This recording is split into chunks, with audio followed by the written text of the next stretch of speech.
சிறப்பு செய்தியை வழங்குபவர்கள் ஸ்ரீபாமா மருத்துவமனை. அக்கறையான கவனிப்பில் ஆரோக்கியமான வாழ்வு. தாடிக்கொம்பு சௌந்தரராஜ பெருமாள் கோயில் சித்திரா பௌர்ணமி திருவிழா. கள்ளழகர் ஆற்றில் இறங்கிய வைபவம்.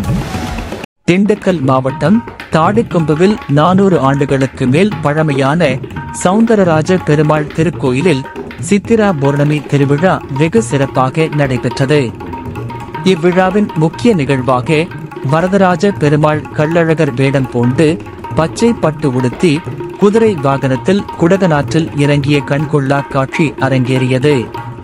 திருவிழாவின் தொடக்கமாக சௌந்தரராஜ பெருமாள் குதிரை வாகனத்தில் எழுந்தருளி தாடிக்கொம்புவை சுற்றியுள்ள கிராமங்களுக்கு சென்று பக்தர்களுக்கு அருள் பாலித்தார்.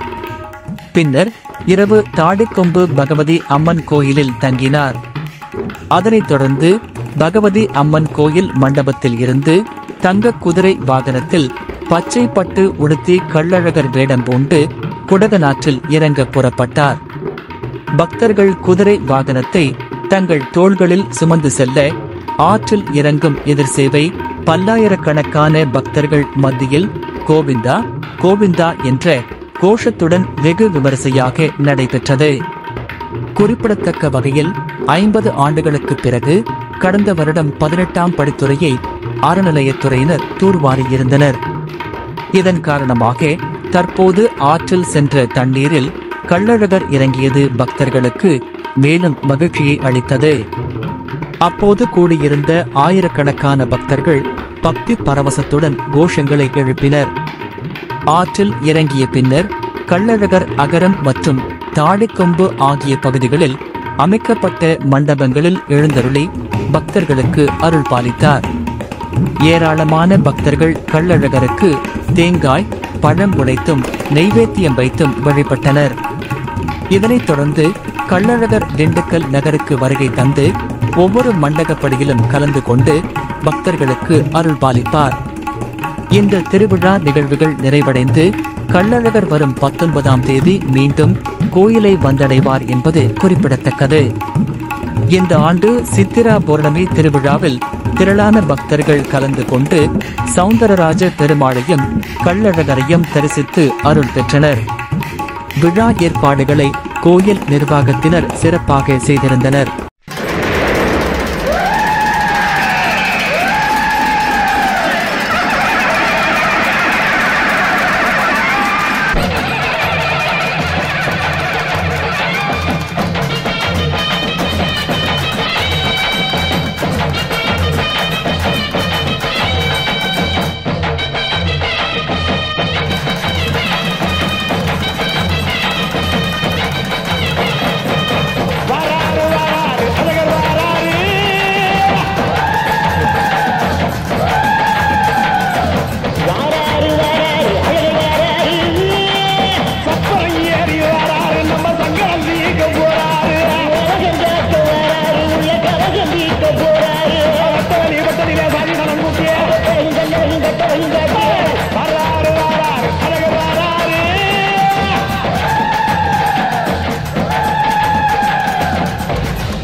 நமது பகுதி செய்திகளை முழுமையாக அறிந்து கொள்ள உங்கள் சாணக்கியன் செய்தி சேனலை சப்ஸ்கிரைப் செய்து கொள்ளுங்கள். நன்றி.